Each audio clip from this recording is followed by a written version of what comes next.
आज हम बात करने वाले हैं ऐसे फूड फ्रेंचाइजी बिजनेस के बारे में जो हिंदुस्तान में बहुत तेजी से ग्रो हो रहा है। इस समय इसका ग्रोथ रेट 400% से भी ज्यादा है। नमस्कार दोस्तों, मेरा नाम है भावप्रीत सिंह सोनी। बिलियन पीत में आपका स्वागत है। आज मैं आपको बताऊंगा कैसे आप सोया छाप का बिजनेस हिंदुस्तान में चालू कर सकते हो, इनके लीगल डॉक्यूमेंटेशन क्या रिक्वायर्ड होते हैं, कौन सी स्ट्रेटेजी से आप अपने बिजनेस को स्केल कर सकते हो, कौन से मार्केटिंग स्ट्रेटेजीज को आप यूज कर सकते हो, क्या एसओपी प्रोसेस केपीआई क्या है आपको बनाने हैं। अगर आपको हिंदुस्तान में सोया छाप का बिजनेस करना है, स्केल करना है और एक बड़ा बिजनेस बनाना है, तो आइए इस वीडियो को चालू करते हैं। सबसे पहली चीज आपको करनी है मार्केट रिसर्च, टारगेट ऑडियंस को समझना है। देखो हमारे क्लाइंट यू एंड मी सोया छाप ने ऐसे अपने बिजनेस का एक्सपेंशन करा। इनके फाउंडर दिल्ली गए, मार्केट को समझा, टेस्ट को समझा और देखा कि कौन सा टेस्ट नॉर्थ इंडिया में चलेगा। काफी सारे एंटरप्रेन्योर जब बिजनेस को चालू करते हैं वो अपने लोकल एरिया के टेस्ट को ही नहीं समझते हैं। जैसे नॉर्थ इंडिया में जाओगे तो टेस्ट आपको स्पाइसी मिलेगा, साउथ इंडिया में जाओगे तो वहां लेस स्पाइसी मिलेगा क्योंकि वहां पे लोग कॉफी ज्यादा प्रेफर करते हैं। फिर उसके बाद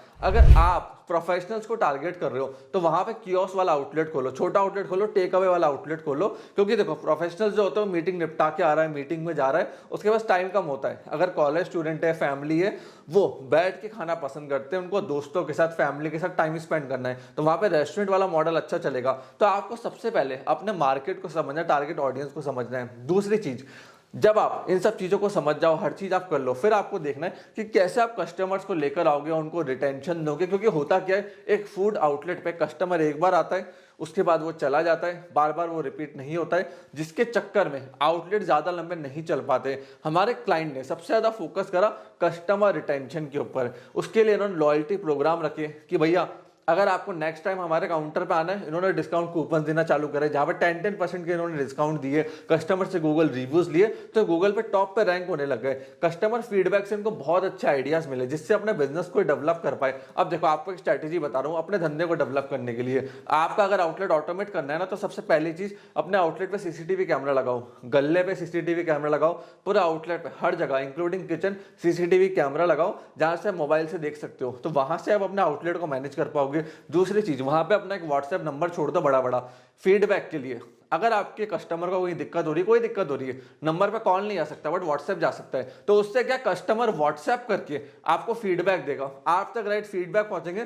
प्लस टीम के माइंड में भी फियर रहेगा कि व्हाट्सएप नंबर लगा हुआ है, हमें कोई गलती नहीं करनी है। यहाँ पे डायरेक्टली हमारे जो सीईओ है, कंपनी का जो मालिक है, जो आउटलेट का मालिक है, उसके पास सीधा फीडबैक जाएगा कस्टमर का। अगर हम कस्टमर के साथ कुछ भी गलत करते हैं, डिलीवरी लेट करते हैं या उसको प्रॉपर सर्विस नहीं देते हैं, फिर साथ में वहां पे आप पीओएस मशीन लगाओ। इन्होंने भी यही करा। देखो पीओएस मशीन से क्या होता है, आपने एक स्क्रीन लगा दी, उसको इंटीग्रेट कर दिया पीओएस मशीन के साथ। उससे होगा क्या, जैसे जैसे ऑर्डर आते जाएंगे पीओएस पे डिस्प्ले होते जाएंगे किचन के अंदर, शेफ को मालूम पड़ता जाएगा। और जैसे जैसे शेफ प्रिपेयर करता जाएगा, आगे काउंटर पे जो लड़का खड़ा है, आप खड़े हो, आपको मालूम पड़ता जाएगा कितने ऑर्डर प्रिपेयर हो गए, कितना चल रहा है और कितने ऑर्डर में और टाइम लगेगा। उससे क्या डेटा पूरा क्लियर हो जाता है, बार बार अंदर बाहर नहीं होना पड़ता, ना शेफ को होना पड़ेगा ना आपको होना पड़ेगा, और इजिली सारी चीजें अच्छे से चल जाती है। इसलिए टेक्नोलॉजी से डरो मत, टेक्नोलॉजी को समझो। अगर आपको फूड के बिजनेस को स्केल अप करना है तो टेक्नोलॉजी बहुत जरूरी है ताकि आप चीजों को ऑटोमेशन के ऊपर ले जा पाओ। तीसरी चीज, अगर आपको धंधा बड़ा करना है, सोया छाप का बिजनेस को स्केल करना है, तो आपको एसओपीस तैयार करने पड़ेंगे, फूड के मैनुअल्स तैयार करने पड़ेंगे। देखो मैगी इतना स्केल अप क्यों कर गया, जो नूडल्स है ना, मैगी ब्रांड है, वो इतना स्केल अप कैसे कर गया। आज मैगी का जो कंज्यूमर है ना, सबसे बड़ा कंज्यूमर, वो पहाड़ियों पर बेचने वाले जो स्टॉल लगा के बेचते हैं ना, देखो B2C तो उनका बिक ही रहा है बट B2B उनका बहुत बड़ा मार्केट है। एक पहाड़ी के ऊपर जो स्टॉल लगाते हैं ना, एक दिन के अंदर 50,000 पैकेट निकाल देते हैं मैगी के, 10,000 से लेके 50,000 पैकेट नॉर्मल है। क्यों, मैगी जो मैं घर में बनाऊंगा, लेकर आया, गोला, उसको मिलाया, सेम प्रोसेस वही पहाड़ी पे फॉलो हो रहा है जो मेरे घर पे फॉलो हो रहा है, तो टेस्ट हमेशा सेम रहता है। 80% काम मैगी कर चुका होता है, 20% काम हमारे किचन में होता है, जो अपन गरम करके मसाला डालते हैं, उसमें मैगी डालते हैं। तो स्टैंडर्ड प्रोसेस। आज हल्दीराम का भी जो मार्केट शेयर है ना, वो 83% रेवेन्यू पैक्ड फूड से आता है। ये अपना पैक्ड फूड एक्सपोर्ट भी करते हैं यूएस में, यूके में, दुबई में, बहुत कंट्रीज के अंदर। और दिल्ली में इनके अराउंड 125 आउटलेट है, जहां पे 80% काम इनके सेंट्रल किचन में होता है, 20% काम इनके आउटलेट के ऊपर होता है। इसलिए हल्दीराम इतना स्केल अप कर दिया। आप किसी भी फूड ब्रांड की स्ट्रेटेजीज को चेक करोगे ना, स्केलेबिलिटी की, चाहे वो डोमिनोज हो, केएफसी हो, मैकडोनल्ड्स हो, हल्दीराम हो, बीकानेर वाले हो, सारे ये लोग सेंट्रल किचन के अंदर 80% माल को प्री कुक्ड रखते हैं, फिर उसके बाद जो 20% काम होना होता है वो काउंटर पे होता है, जो आउटलेट होता है वो उसके ऊपर होता है। तो आप ये चीजें समझो, अगर आपको स्केल अप करना है तो आपको प्री पैक्ड फूड में जाना पड़ेगा। हमारे क्लाइंट ने भी यही करा कि उन्होंने जो उनका सोया चाप का पूरा प्रोसेस था उसको प्री पैक्ड करवाया, रॉ मटेरियल को पूरा प्री पैक्ड करवाया, जिससे आउटलेट के ऊपर से 20 से 30% काम करना पड़े। अब देखो, इन्होंने स्केलेबिलिटी के लिए अपने ब्रांड के बहुत सारे ट्रेडमार्क्स लिए ताकि पूरे ब्रांड नेम को सिक्योर कर पाए।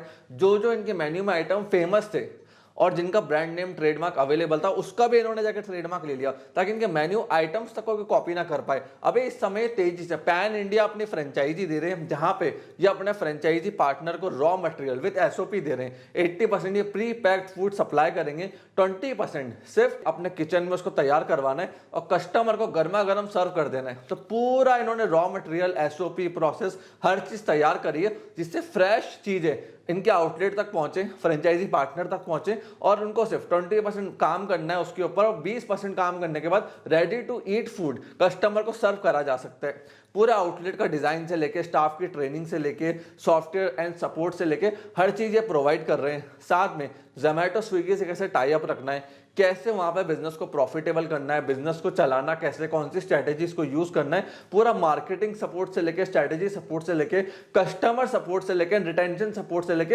हर चीज ये प्रोवाइड करेंगे। इन्होंने 2 मॉडल लॉन्च करे, एक कियोस्क है जहां पे 400 स्क्वायर फीट का एरिया रिक्वायरमेंट है, टोटल इन्वेस्टमेंट उसका 11 साढ़े 11 लाख रुपए है। और देखिए, अगर आप ऐसी जगह पे अपना आउटलेट डाल रहे हो, मॉल हो गया या जहां पे लोग खाएंगे नहीं बैठ के, लेके चले जाएंगे, जैसे ऑफिस हो गया, बहुत सारे ऑफिस है आसपास, तो वहां टेक अवे ज्यादा चलेगा, तो आप कियोस्क मॉडल ले सकते हो। 11 साढ़े 11 लाख में इनका कियोस्क मॉडल आ जाता है। रेस्टोरेंट मॉडल थोड़ा इनका महंगा है, 15 से 20 लाख के बीच में आता है। अगर आपको लगता है मेरा जो एरिया लोकेशन है आसपास फैमिलीज ज्यादा है, प्रोफेशनल्स कम है, फैमिलीज ज्यादा आएंगी, कॉलेज स्टूडेंट ज्यादा आएंगे, तो आप इनका रेस्टोरेंट मॉडल चूज कर सकते हो। वो आपको 15 से 20 लाख का पड़ेगा। अगर आपको यू एंड मी फूड्स का पूरा फ्रेंचाइजी मॉडल चाहिए, पिच डेक चाहिए, फाइनेंशियल चाहिए, आरओआई चाहिए, तो हमें इस नंबर के ऊपर व्हाट्सएप कर दीजिए। हमारी टीम पूरी डिटेल्स A to Z आपको व्हाट्सएप के ऊपर शेयर कर देगी। आपको मीटिंग करनी है, हमारी टीम आपके लिए मीटिंग भी अरेंज कर देगी। खाली सिर्फ आपको इस व्हाट्सएप नंबर के ऊपर मैसेज करना है। सो फ्रेंड्स, किसी भी धंधे को स्केल किया जा सकता है, 3 चीजें चाहिए, वापस बता रहा हूं। एक चाहिए right SOP, strategy and SOP. अगर मेरे पास स्ट्रेटेजी नहीं है, एसओपी नहीं है, तो मैं स्केल अप नहीं कर पाऊंगा।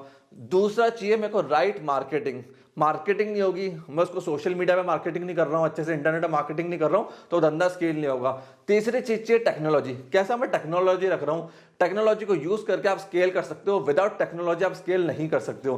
फ्रेंड्स, मैं आशा करता हूं वीडियो आपको पसंद आई होगी। अगर कोई doubts, question, anything you have, comment section is open for you. Comment section में लिखिए, मैं डेफिनेटली उनका आंसर करूंगा। आपने इस वीडियो को यहां तक देखा, हम लोग सपोर्ट दिया, उसके लिए धन्यवाद।